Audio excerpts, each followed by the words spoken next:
बहुत पुराने वक्त की बात है। किशनगढ़ शहर में एक बहुत ही प्रसिद्ध चित्रकार रहता था। देश विदेश में उसकी चित्र प्रदर्शनी देखने हजारों लोग आते और उसके काम की प्रशंसा करते नहीं थकते। एक बार उसने सोचा कि कहीं ऐसा तो नहीं कि लोग सिर्फ उसके मुंह पे उसकी तारीफ करते हैं और पीठ पीछे उसके काम की कमियां निकालते हैं। यही सोचकर उसने अपनी बनाई एक बहुत ही मशहूर पेंटिंग को सुबह सुबह शहर के चौराहे पे लगा दी और नीचे लिखा, जिसे भी इस पेंटिंग में कहीं कमी नजर आए वो वहाँ पर निशान लगा दे। शाम को जब वो पेंटिंग देखने चौराहे पे गया तो उसकी आंखें फटी की फटी रह गई। पेंटिंग पे सैकड़ों निशान लगे हुए थे। बहुत ही नाराज हो गया और चुपचाप अपनी पेंटिंग उठाकर अपने घर चला गया। इस घटना का उस पर बहुत ही बुरा असर हुआ। उसने चित्रकारी करना छोड़ दिया और लोगों से मिलना भी कम कर दिया। एक दिन उसके किसी दोस्त ने उसकी निराशा का कारण पूछा तो उसने कहा कि ये सारी घटना हुई है।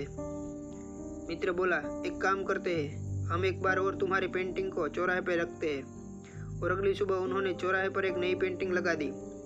पेंटिंग लगाने के बाद चित्रकार उसके नीचे फिर से वही लाइन लिखने जा रहा था कि जिसे भी इस पेंटिंग में कहीं कमी नजर आए वो निशान लगा दे। कि तभी उसके दोस्त ने उसे रोका और कहा, इस बार लिखो, जिस किसी को भी इस पेंटिंग में कहीं कमी नजर आए वो उसे सही कर दे। ऐसा लिख के वो दोनों चले गए। शाम को जब दोनों दोस्त उस पेंटिंग को देखने गए तो उन्होंने देखा कि पेंटिंग जैसी सुबह थी अभी भी बिल्कुल वैसी ही है।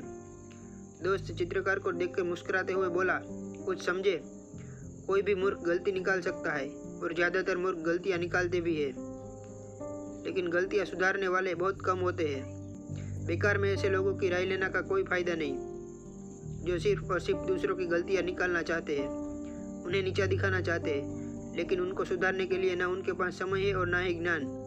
इसीलिए गलती तुम्हारे चित्र में नहीं, बल्कि गलती ऐसे लोगों से सलाह मांगने में है। चित्रकार अपनी दोस्त की बात समझ चुका था और अब वो दोबारा अपनी मनपसंद का काम करने लगा। दोस्तों, इस कहानी से हमें यही सीखने को मिलता है कि हमें हर किसी से एडवाइस नहीं लेनी चाहिए। यदि हमें सलाह लेनी है तो अपने फील्ड के एक्सपर्ट की सलाह लेनी चाहिए। हमें उन लोगों से बचना चाहिए जो सिर्फ गलतियाँ निकालते हैं।